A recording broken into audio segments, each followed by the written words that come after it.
There were only 2 students in my class at Sorbonne Law School who were on scholarships, meaning that they couldn't afford to study there. And I was one of them. After my studies, I went on to work in a company that was literally facing the Arc de Triomphe on the Champs Elysées. I had to learn how to look expensive on a budget. So in this video, I'm going to share with you 7 tips on how to look expensive on a budget. Tip number 1, that's going to do 90% of the work, is to wear natural fibers. So cotton, linen, wool, viscose, silk. On the same outfit with simple jeans, for example, wearing a cotton blouse instead of a polyester blouse is going to really elevate your look and make you look much more expensive. And you could spend the exact same amount of money on both blouses. Tip number 2 is to go for a classic cut or a timeless cut. Something people do a lot in Norway, which is where I currently live, is that they like to wear those baggy things. So you have a baggy jacket and baggy pants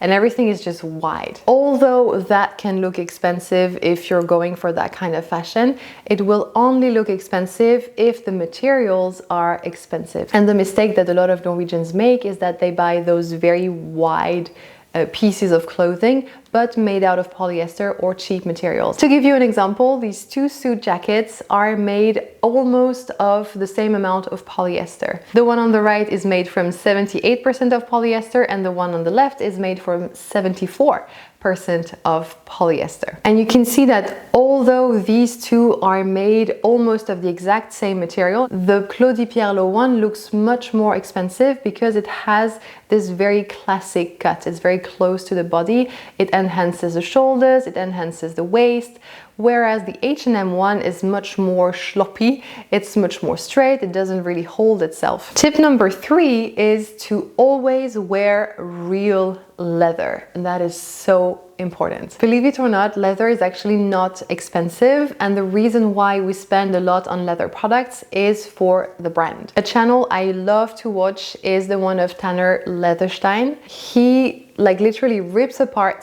bags from very big brands and tells you the cost of the leather. Regardless of the positioning of the brand, when the leather is great leather, then it's a great leather and it costs the same. So for example, here is an outfit with the Yves Saint Laurent shopper tote, and here is the same outfit with a bag that my mom found randomly in like a secondhand shop in her little town in the south of France, where there are a lot of great leather artisans. And she just bought it for me. She spent $5 on it and it looks also really expensive. Other example with a simple crossbody bag. Here on the right you have one from H&M that is made completely out of plastic. It's trying to imitate the pattern of the Lady Dior, but as you can see with the shine, it looks quite tacky and cheap, as opposed to this other crossbody bag, which is made out of real leather and which all of a sudden makes the look much more expensive. You don't need to wear logos to look expensive, because someone who's wealthy is not going to be impressed by your Lady Dior or your Chanel flap. That person is going to have the eye for quality and craftsmanship.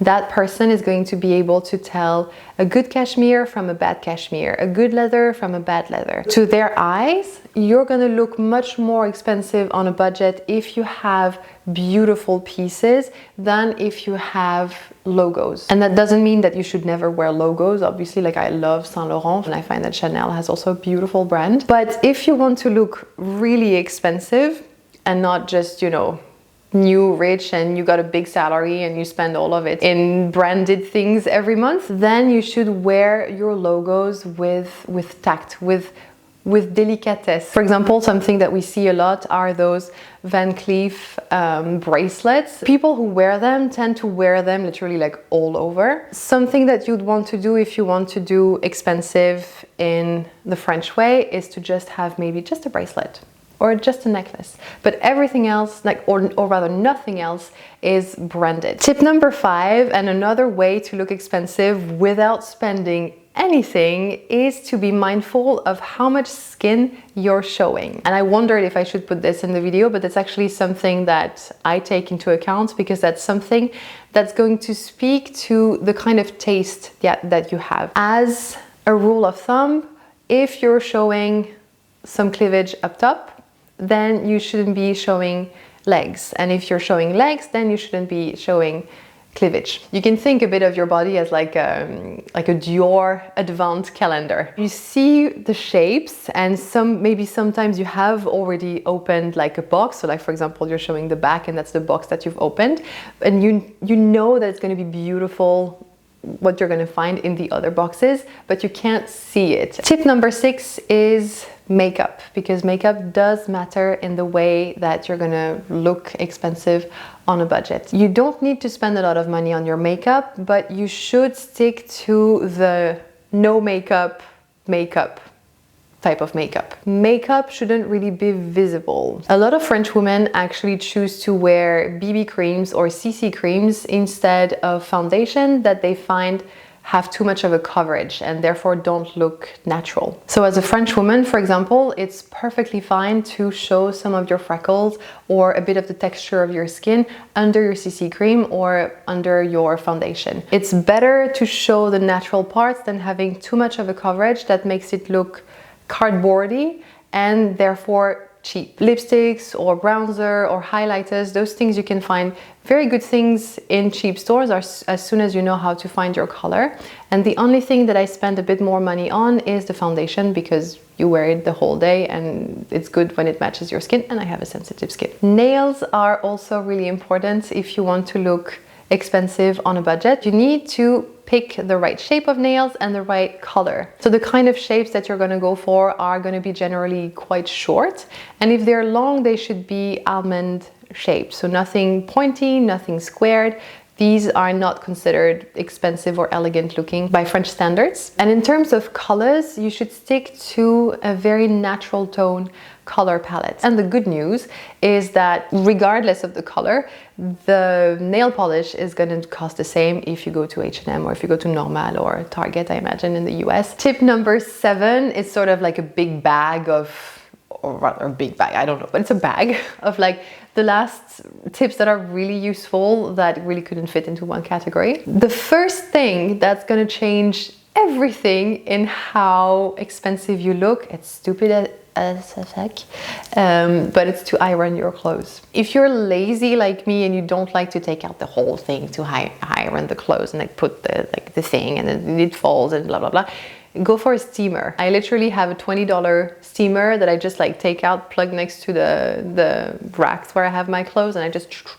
And another huge insider tip is to remove the bouloche, the lint, from your woolen clothes, from your knitted clothes. Here is the pullover with a lot of bouloche and without all the bouloche. And great news, it's not difficult to remove those bouloche from your pullovers. You just need to use something like this, which is a lint remover.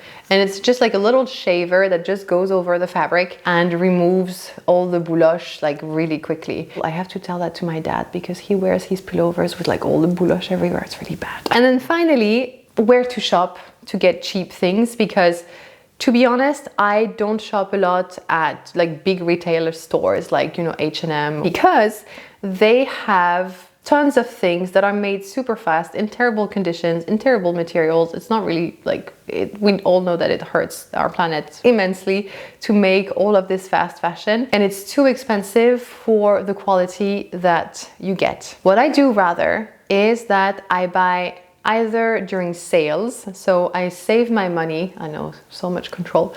I save my money during the year so that I can spend it on better and more expensive pieces twice a year during the sales time. That's how I have all of my wardrobe, and that's how I can afford the things that I wear. And then the other thing that I do that's really helpful is that I go to outlet stores or I go to like private sales websites. That's something that I've done a lot during my studies, and that has enabled me to buy really expensive things from really good brands at the price of something in H&M. So you need to find the ones that sell in your country. In France, one of the biggest ones is called VP, and they have, you know, like you can get things like minus 80%, and it's amazing brands like, you know, Sandro Rommage, Zadig & Voltaire, etc. So I hope all these tips were useful. Thank you for spending this time with me. If you like the kind of content that I make on this channel, I invite you to subscribe and meet me next week for the next video. I'll see you in the next one.